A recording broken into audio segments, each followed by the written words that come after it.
Assalamu alaikum Habibati, and welcome to another Arab Man Reacts. These are my top 3 things about Opeth's Ghost of Perdition live at Red Rocks Amphitheatre.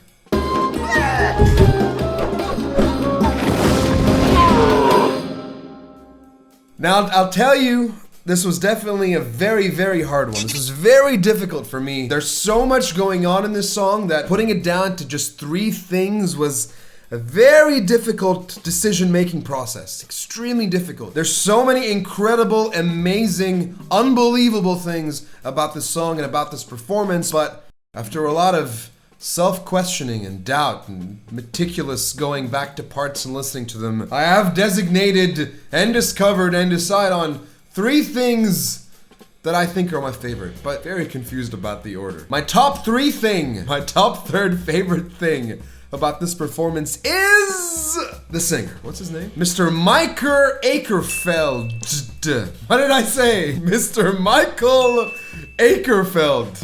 I can't say the word Michael. MIKAEL! The song starts off with him growling, and then like a switch, dude, the guy becomes this tender singer. And I flipped, I'm like, my brain does not compute. I could not understand, I couldn't fathom it, what was going on. It confused the shit out of me. And even though the song goes on for like 10 or 11 minutes, every time that would happen, I would still get confused. I'm sure to you, if you listen to a lot of Opeth, you're used to this, but for someone that listened to Opeth for the very first time, that leaves something in your brain. There's permanent brain damage in my head because of that switching. It's like seeing a dog and hearing it meow after you've heard it bark. You're not, what? It's literally that confusing. My number 2 favorite thing, my top 2 favorites things about this performance, this song, is right before the middle of the song. There's that ambient sort of segment that happens where it's just the synths and there's his beautiful voice and there's this chant calling out to you and the camera sort of moves and you get to see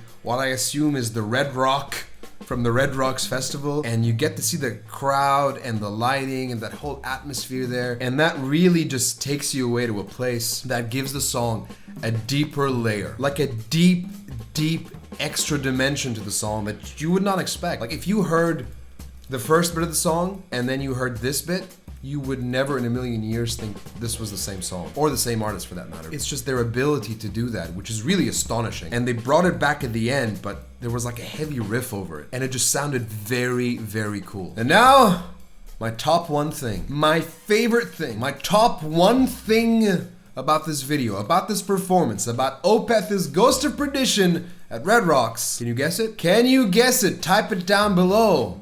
In 3, 2, 1. My favorite thing is that very specific drum fill. It comes out of nowhere and it just breaks the listener there and takes you to the drums and brings you back into the song.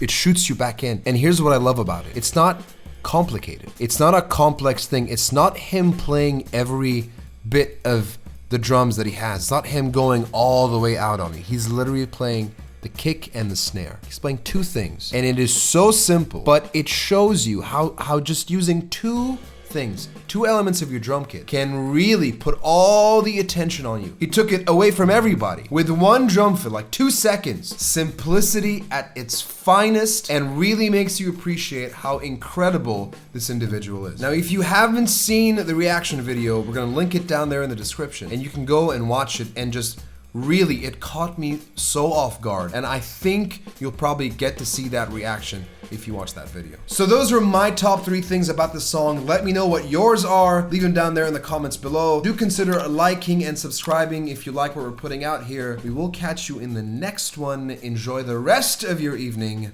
Salamat.